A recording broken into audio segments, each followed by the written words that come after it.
dear friends. I'm glad to welcome everyone watching Sotnik-TV this moment. It's June 8, 2019, 7 p.m. sharp. Oh wait, it's 1 past 7 already, we're a bit late. So it's 1 past 7 in Moscow and here in Vilnius. Welcome everyone.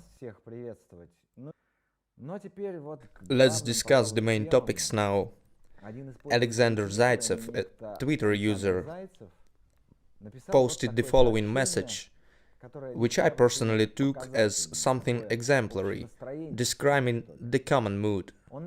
Here's what he wrote. I really want to believe that the case of Ivan Golunov is some horrible misunderstanding. I hope it will have a happy end. It seems like the authorities have lost their borders. Stop it. End of quote. The Russian part of the internet is full of meowing like this actually. I want to believe, a terrible mistake, the authorities gone mad. Doesn't it feel a bit like 1937? Comrade Stalin isn't aware. They will report and he will handle it.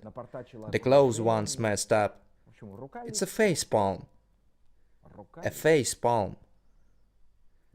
And our moans, these face palms, are the regime's palm and the regime's snout, with the grin of the beast.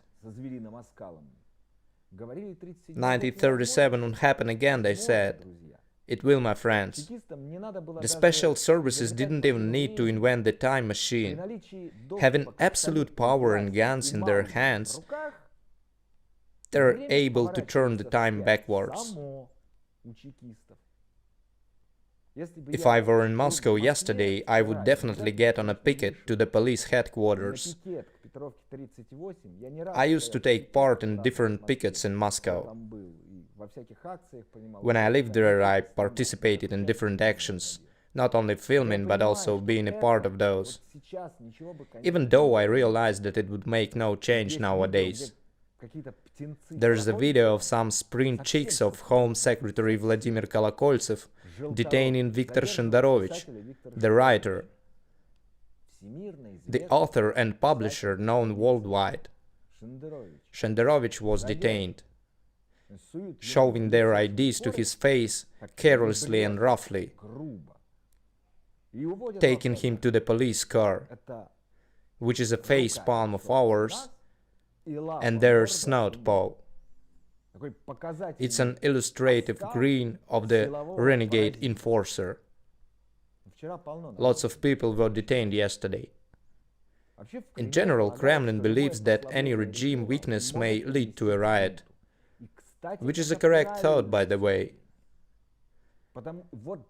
The only thing supporting this regime are bayonets and the sticks of the police, the fabricated charges and the planted dope, the hairy palm and the snout of a beast with the grin. So to all the naive people maintaining illusions of the system pulling back, I say the same thing. It would be wonderful, but it will never happen. If Golunov's prosecution was ordered by Moscow Vice Mayor Byrykov, then there is only one way to set the journalist free. Byrykov and Mayor Sobyanin, as well as all the cops, including Minister Kolokoltsev and the official witnesses, and those fabricating Golunov's case, going ahead with this case, planting drugs on him, beating him up and dragging him.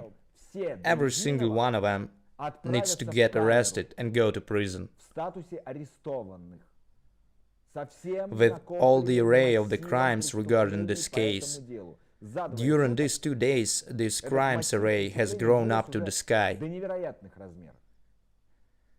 Try to honestly admit, not for me, but for yourselves. Do you really believe in such scenario?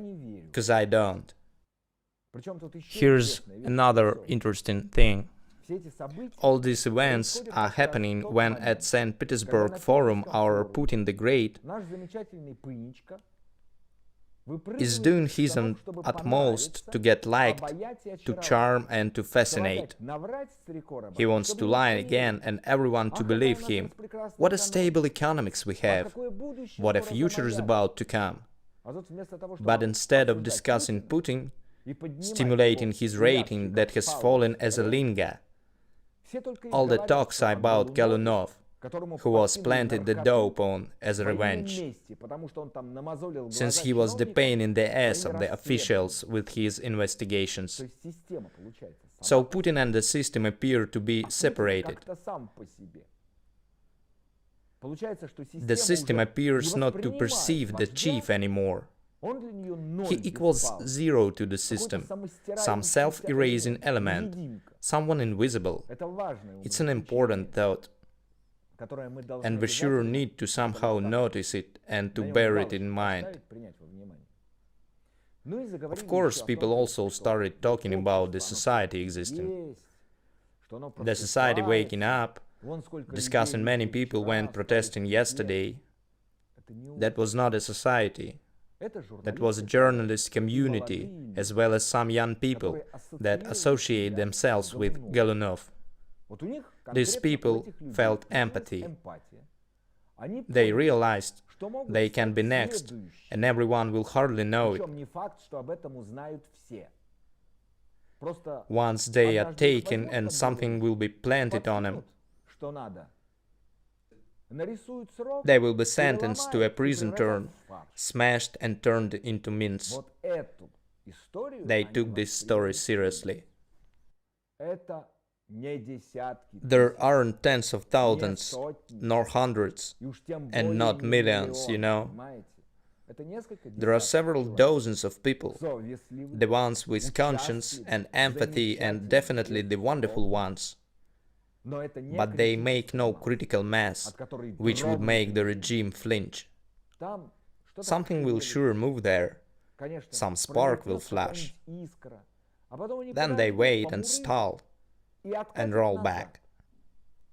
And everything will get covered with a slime as some swamp. But I sure feel sorry for one Golunov, as well as for Sentsov, you know. Is anybody speaking out loud for Sentsov nowadays? He keeps serving his term. Are they speaking out for him as loud as they used to? Where is Sentsov? What's going on with him? What's up with the rest of the Ukrainian prisoners? Or is there any watershed here, like Golunov is ours, he is Russian and a journalist, and we associate with him, and the Ukrainian prisoners are not us. We don't associate with them. It's like that, isn't it? Excuse me, but the society either exists or not. And if it does, then it goes outside and punches any authorities to their mugs when they go too far. Breaking the law, changing the rules and taking over the country for themselves. The Russian society is almost dead. They were killing it for a long time and achieved success. They did. And going back to the first tweet I've read, the authorities lost the borders. They didn't lose, but destroyed the borders. There are no more borders, and there are no authorities, but an occupying regime squeezing the country dry. The topics of Golunov's investigations that are the less pleasant for the regime sound like this: a penthouse twice as big as Yeliseyevsky store, a story of Moscow vice mayor Peter Birukov family gaining billions. And Moscow needs to get rid of 6 million tons of garbage. Which region will it be moved to, and who will perform that? Do you understand why they found drugs on him, do you? It was necessary for them to find those. Now the whole world is speaking out for Golunov. There were even some pickets in Berlin. They told me there would be some in Vilnius tomorrow as well. The pickets by Russian embassy in Boris Nemtsov Square. So the regime is pretending to be a shy fella here. It drops the attitude taking the hostage to the hospital. But these are the temporary measures, until it comes down. And for now, the prosecution is asking to put the suspect under arrest. Do you feel the word? The prosecution is kindly asking, you see? So what do you think the verdict of Putin's independent inquisition be? They will pay back to the guy and to every Russian citizen. They memorized each and everyone protesting in Moscow and in St. Petersburg. They can't grab and arrest people in Berlin and Vilnius, but they will remember each and everyone by the name in the native state of murder. Free Russia Forum opened in Vilnius today, which I visited for several hours. I filmed, of course, and visited a part of the first board. I found some things interesting. So if you feel like it, please visit their website and watch the footage. There was a live stream and there will be one tomorrow as the forum goes on. I managed to take several interviews on the sidelines. They are already filming all the speakers on the stage and I see no sense of duplicating this. But I filmed behind the stage so that you feel the mood and know what people are saying there. I managed to film the propagandists of the first channel hanging around the entrance.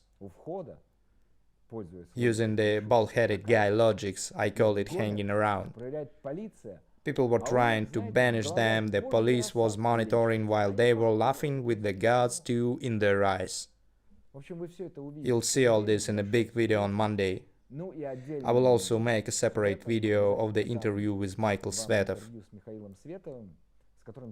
We managed to meet and had a small talk during the forum today.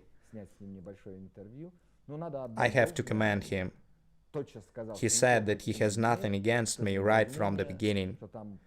There was some misunderstanding and people are talking about us, but it's no big deal. Which I accept. I always try to widen the range of my interview guests. As many opinions as possible are welcome, yet the ideas and thoughts need to be common and come from appropriate people. So we had a nice talk, you'll see it in a cut, so that no one could say that I got something.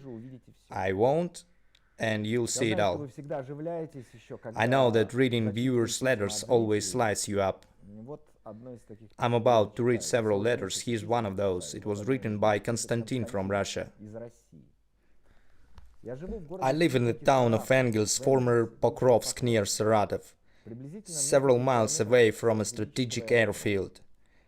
And some information about the war leaks here from the participants, but never mind. Dmitry Medvedev approved the order to create a wasteland in Saratov region, which is not next to us but is still very close. The communists are preparing for a peaceful protest for June 14th. I know that people will come. Me personally don't believe to a single communist, but people will come. And it looks like, I emphasize that it looks like the authorities are prepared for this scenario similar to the one at Šiaulių. There may be some other reason, but our region is now full of military police. Non-local regular cops inspect unreliable citizens that went through prison terms in past, even though it happened quite a while ago. They are preparing something. I can't say anything for sure, but all the signs are bad. Also, planes started flying outside the schedule right above the town, which is a clear war symptom. But as I said, it's still too early to speak exactly. Here's another letter from Dmitry describing the problem of Lenin's state farm that has been run by the last year candidate for the presidency Pavel Grudinin. Here's what Dmitry wrote. You might have already heard about the problems of Lenin's state farm. Known people captured it in order to transfer the lands to Governor Vorobyev's brother. This will bury the infrastructure created and the future of our children. The authorities of our kingdom don't give a damn about the people as always. And there are things to bury. Our good and modern school, which is one of the country's best, our preschools that look like castles, children's park with roller coasters and that are free of charge. People from all over Moscow and suburbs visit us Donbass, our cultural center with all the workshops, sports sections and lots of social activities, our ponds with jogging tracks and the pavilions to relax, the green spaces and the contact farm, as well as the strawberry and blueberry fields, the milk plant and so on. You can see it all on the internet. So I'm asking you to describe this problem within your videos or posts. The farm's crew and the citizens created a petition on Change.org. They really did. I'm getting back to the letter. It's understood not to help solving the issue as we need to attract as much publicity as possible. We believe that the more people know the truth and see the entire settlement population captured as some slaves, and those who spend half of their lives to build this unique environment inside the rotten country suspended, the more chances we have to protect our home. This appeal is the plea for all the youth in the settlement, for my daughters and neighbor children, for the veterans and the senior citizens, which are always supported here. Please don't ignore this and provide some feedback. On June 12th, the residents, supported by the settlement administration, will organize a children's festival to attract the attention of the caring ones. Here's another letter about the same problem that I received a couple of hours ago. Lenin's state farm is under arrest. The local workers can end up on the street. The company is overtaken by raiders. No courts can provide justice. Grudinin himself may get arrested as well. The authorities decided to take Pavel Grudinin out. People trust him, and the authorities will prove the absence of any democracy in Russia. According to Inside, the meeting by Kirill and Methody Memorial in Moscow at 2 p.m. will be dispelled and the organizers will be detained. We're asking for as much help as possible. Please support us informatively, and any assistance is very important now. I do support and inform. And here's a really different letter from a young man who abandoned Russia. As a graduate of Moscow State University, I confirm that the best students of my course, the bachelors of 2015, are either out of the country already or trying to move whenever possible. The situation is the same among the best students of Russia top economical schools, such as Higher School of Economics. The scenario is common there. GIMO and the New Economic School. Mostly they move out because of the absence of perspectives and future. My story is quite illustrative. After graduating from the university, I started working for a big company. They paid me pennies. I earned 40 to 50,000 being financial analyst, which is a joke comparing to the salaries for the same position in the developed countries.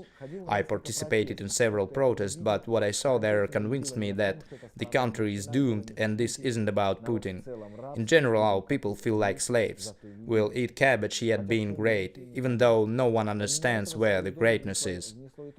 Another reason is that fascism toward the national minorities exists in Russia. It occurs as a trivial hate. I accompanied my mom to the hospital once. When she used her legitimate right to go out of turn, someone in line said, "That's rather cheeky of Armenians. I bet you own some stores as well." So these are the stereotypes mixed with the fascism. And all this victory worship and militarization make things even worse. As a result, I came to a conclusion that once I'm a stranger in Russia, even though I was born and raised in Moscow, then I'd rather be a stranger in some normal country. The revolution in Armenia, which I as an Armenian followed closely, increased my confidence that Russia is destined as regards to the people. And even a hungry Grammy somewhere deep in the province would speak about dignity, wishing to live free from an usurper during the protests. I was shocked of how far Russia is from that. My friends were surprised sincerely. Why did Armenians stood up against the authorities? What are they upset with? Yes, there is a corruption, so what? Do you need to protest everywhere in such case? So as a result, I've entered the master degree in Britain. which I'm about to graduate from, and in July my training in London starts. Their perspectives and income are incomparable. In Moscow, with my 1 year experience, a person may count on 100 to 120,000 rubles before taxes, which makes 50 to 60,000 after all the direct and hidden deductions. That's for an analyst. In Britain, being an intern, not an analyst, I'll get $4,500 before taxes, which allows to rent a studio apartment in London downtown, enjoy the life, and even save something for a decent future. I'm talking the intern, not an analyst, whose salary starts with 5,000 initially, and I'll be capable for this position in 6 months to a year. And all that is compared to 100 to 120,000 rubles in Moscow. I could count on with my education and job experience. These are the perspectives for the smart guys in Russia. Out of 300 people, I was in Moscow State University course top 5, just to compare. Everybody simply runs away. There's a whole bunch of Russian guys involved in top spheres in London, such as coding and investment business, for say. That's who I see and meet every day. Lots of Russian Armenians are here, those staying in Russia for all their lives, considering it their motherland. They get sick of all this nationalism. They came here and now see their future in Britain or Armenia only, and they are the most capable part of the youth, top 1%, unclaimed by their country. They are not hillbilly bullies drinking cheap beer. And it seems a disaster to me. Thank you and accept my race of support. This was written by a young man who made sure for his own example, compared and made a conclusion as of opportunities there and in Russia. For example, it was Governor Beglov's order before Saint-Petersburg Economic Forum to paint grass green, just like an army. And these are the technologies, the real nanotechnologies. There are also the technologies of lies. I've watched some part of Putin's press conference for the Western mass media. He was flirting with them during it. I noticed an amazing moment. Putin really believes in what he says to them. All that terrible gibberish seems true to him. It's not even him recruiting them. He believes that bullshit, excuse me. He believes in Churchill changing his shoes. He believes in the greatness of the USSR. That is his phantom limb, festering and tormenting him. The truth, as I was told by a psychoanalyst, is that the non-verbal language shows him being tired and awfully bored. I guess that hugging a tiger or kissing a fish is more fun. But instead, he needs to meet all these foreigners. What a routine. Here's few more official words about the forum. The first channel reported of 17,000 participants. You know, it's a dramatically low number for such level event. 17,000 participants. No matter how they announce it, they may even start squealing. Still, it's dramatically low. That's called no one cares about you. A mediocre fair gets 130 to 150,000. Here we've got 17. Draw conclusions. The forum didn't attract much of an interest. There were no serious players there, except for China, which is understood. This trending is clear. Beijing is now pushing Moscow heavily. And Putin gives up one position after another. In simple words, Siberia is given to Chinese. While Putin is dreaming of the world economic engine not functioning, and we all are aware of what an outstanding economist he is. He is a lump in accounting. And while he is delirious, in Russia, Chinese investors founded a joint stock company called Legend Agro Holding. They have already rented 3,500 hectares of land in Khorokolsky district of Primorsky region. And now this company wants to increase the land bank in the region up to 50,000 hectares and to build a facility there. to deeply recycle soy with the capacity of up to 240,000 tons per year. As you see, Putin has no need in native manufacturers. He chokes them with taxes and inspections, fabricates prosecutions against them, he steals their facilities and puts them to prison, and can do nothing to Chinese. He needs to be friends with Comrade Xi. The main thing is for Beijing not to get angry and keep loyal to these thieves who would get executed in Beijing. The point is not to offend these comrades, because they can intrude into Siberia themselves with a small group of several million comrades. What will be then? Russians can't gather by Kremlin for any reason, but Chinese will come easily to populate Far East and Eastern Siberia. They have enough people and are not lazy at all. Here's a bit more about the flourishing economics of Russia. These are the 2 days old news. Literally 2 days ago, more than 2,000 workers of the 1,000 Ural engineering plant received firing notices. By now, the overdue payroll amount exceeds 71 million rubles.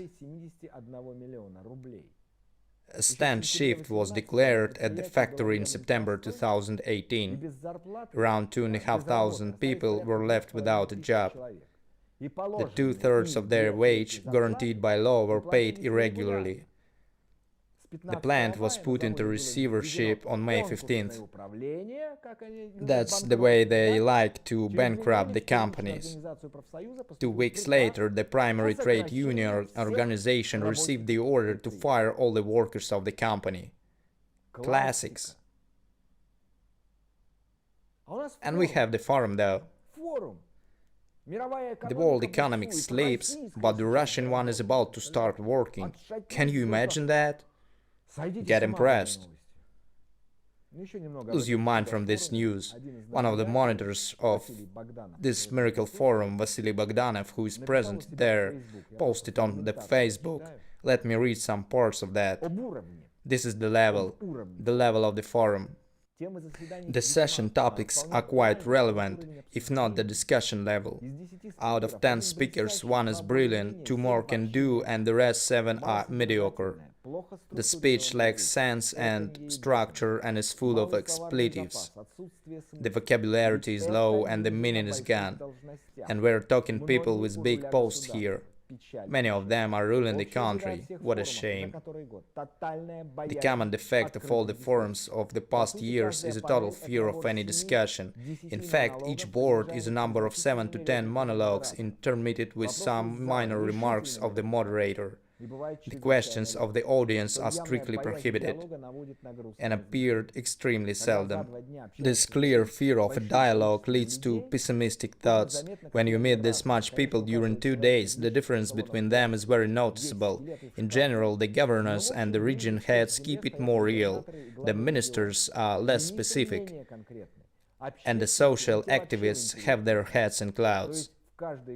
There are decent people among each of these groups, but it's like that in common. Here's another spicy detail of the forum. The participants complained for a bunch of escort girls. They especially bothered Chinese comrades. They came to sign contracts and found this obsessive service. Do you care for some rest, boys style? And it seems to be planned by the organizers themselves. Sounds like a joke, but it's quite eloquent. In the overall, it's a facepalm, comrades. Thank you for watching this stream, watching Sotnik-TV, remaining with us and supporting us. We'll meet in 1 week at 7 p.m. Moscow time on Saturday as always. Goodbye. Take care of yourselves, of your hearts and souls.